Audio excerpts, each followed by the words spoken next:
திருவாரூர் தேரை எப்படி திருப்புவாங்கன்னு சொல்லி உங்களுக்கு தெரியுமா? தேரை திருப்புறதே ஒரு திருவிழா போல இருக்கும். அவ்வளவு ஆட்டம் பாட்டமும் கஷ்டமும் அதுல இருக்குங்க. 350 டன் எடை கொண்ட இந்த திருவாரூர் தேரை மொத்தம் 4 இடத்துல திருப்பணும். தேரை திருப்ப வேண்டிய இடத்துல முன்னாடியே மார்க் போட்டிருப்பாங்க. அங்க ஃபர்ஸ்ட் தேரை நிறுத்திடுவாங்க. தேரை திருப்புறதுக்காண்டி பயங்கரமான இரும்பு பலகைகள் நிறைய இருக்கும். தேரோட 2 மின் சக்கரங்கள் பின் சக்கரத்தில இருந்து கரெக்டா மையம் வச்சு அதோட மார்க்குகளை குறிச்சிடுவாங்க.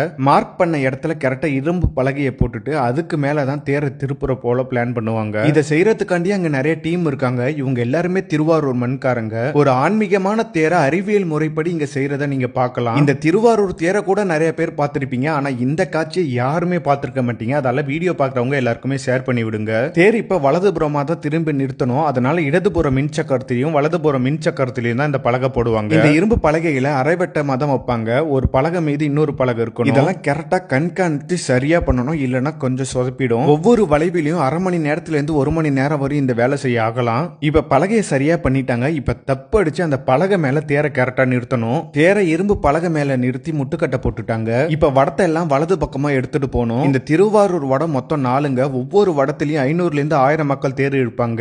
இப்ப தேரோட 2 சக்கரமும் இரும்பு பலகை மேல நிறுத்தியாச்சு. இப்ப இரும்பு பலகையில தேர் சக்கரம் வழுக்கிட்டு போக அதுல கிரீஸ் மட்டும் விளக்கண தடவணும். வழவழப்பு இருக்கிறதால தேர் சக்கரத்துக்கு பெருசா டேமேஜ் ஆகாதுங்க. தேரோட ஒரு வடத்தை மட்டும் அங்க உள்ள புல்ட்ரோசர்ல இணைச்சிடுவாங்க. இப்ப கிரீஸ் விளக்கெண்ணெல்லாம் கரெக்டா தடவியாச்சு. இப்ப தேரை திருப்ப வேண்டியதான். ஆயிரக்கணக்கான மக்களும் சக்தி வாய்ந்த புல்ட்ரோசரும் ஒரு சேர தேரை இழுப்பாங்க. அரூரா தியாகேசானுங்கிற சத்தம் எழுப்ப தேர் அழகா வளைஞ்சு வரும் பாருங்க. காண கண்கள் கோடி வேணுங்க. அவ்வளவு அழகா இருக்கும். தேர் கரெக்டா வளைஞ்ச உடனே சரியா முட்டுக்கட்டையை போட்டுடணும். இல்லைன்னா தேர் நகர்ந்துரும். தேர் வளைஞ்சு நின்னோடனே போடுவாங்க பாருங்க ஒரு ஆட்டம். ஆக அவ்வளவு அழகா இருக்குங்க. தேர் சக்கரம் கிரீஸ் தடவுனா இரும்பு பலகை மீது எப்படி வழுக்கிட்டு வருதுங்கிறத நீங்க பாருங்க. தேரை திருப்பும் போது பின் சக்கரம் நகரவே கூடாது. அதனால இப்படி கஷ்டப்பட்டு முட்டுக்கட்டை போட்டு அதை நிறுத்தியே வைப்பாங்க.